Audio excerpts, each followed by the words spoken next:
Let's turn now to Republican Congressman Scott Garrett, a Republican from New Jersey. And Congressman, first of all, how did you vote today? I voted no on this bill. Do you want to explain why? Sure. From day one, I had very large concerns about the nature of the bill at the beginning with as far as the breadth of the authority that was given to the Treasury, and of course the fact that we were spending $700 billion of taxpayers' dollars without any recoupment of those dollars, and really not asking Wall Street to pick up a portion of that responsibility, and saying all along that there were alternatives, that we wanted to present those alternatives, and we really never had that opportunity during this whole past week, unfortunately.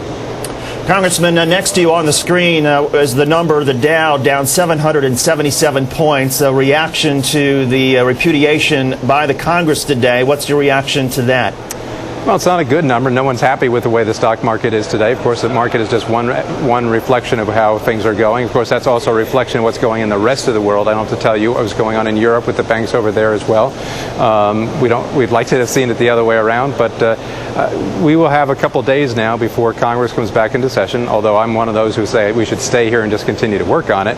But as we come back, we can see where the market is, see where the credit tightening has occurred, and it will also give us that opportunity that all of us, a number of us said from day one, let's look at the other alternatives. Let's look at some of the plans like Eric Cantor presented, that Darrell Issa presented, some of these other ones the former head of the FDIC presented, that would actually address the underlying fundamental problems that we think that Paulson's plan didn't really do. Congressman, I'm wondering on that very issue, I know you're a supporter of this idea of using insurance, forcing the financial institutions to buy insurance as a way of sort of weeding out the really bad from those who are simply getting squeezed by the credit crunch. Right. But again, when Treasury Secretary Paulson and others say that will not work, that even if Congress passes that, you'll still have the same result that we're seeing today, what's your reaction? Well, I guess there's a difference of opinion. As you know, when Secretary Paulson came out with his proposal, I guess with Senator Shelby and others came out with a list of 192 or something economists that looked at his plan and said it would not work. As a matter of fact, when I asked Secretary Paulson, can you really convince us that your plan is the plan that it was going to work, he came in our committee and he came in the conference, and he really couldn't convince us. He never said it's a guaranteed sure thing.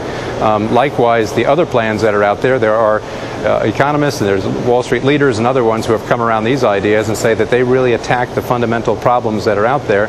So it's a difference of opinion what would work, and one plan actually engages Wall Street on it and the other plan really doesn't. Representative Scott Garrett, Republican from New Jersey. Congressman, thanks for coming on. We appreciate it. Appreciate the chance. Thank you. You're welcome. And again, we're waiting for John McCain's news conference out in Des Moines, Iowa. Again, Senator McCain said earlier today that he was essentially he had essentially taken credit for passage of the bill this morning before the vote had started. So some egg on John McCain's face, and he's going to try to get that off when he speaks in a few minutes and talk about what he thinks Congress should do at this point. But we're going to take a short break. You're watching MSNBC.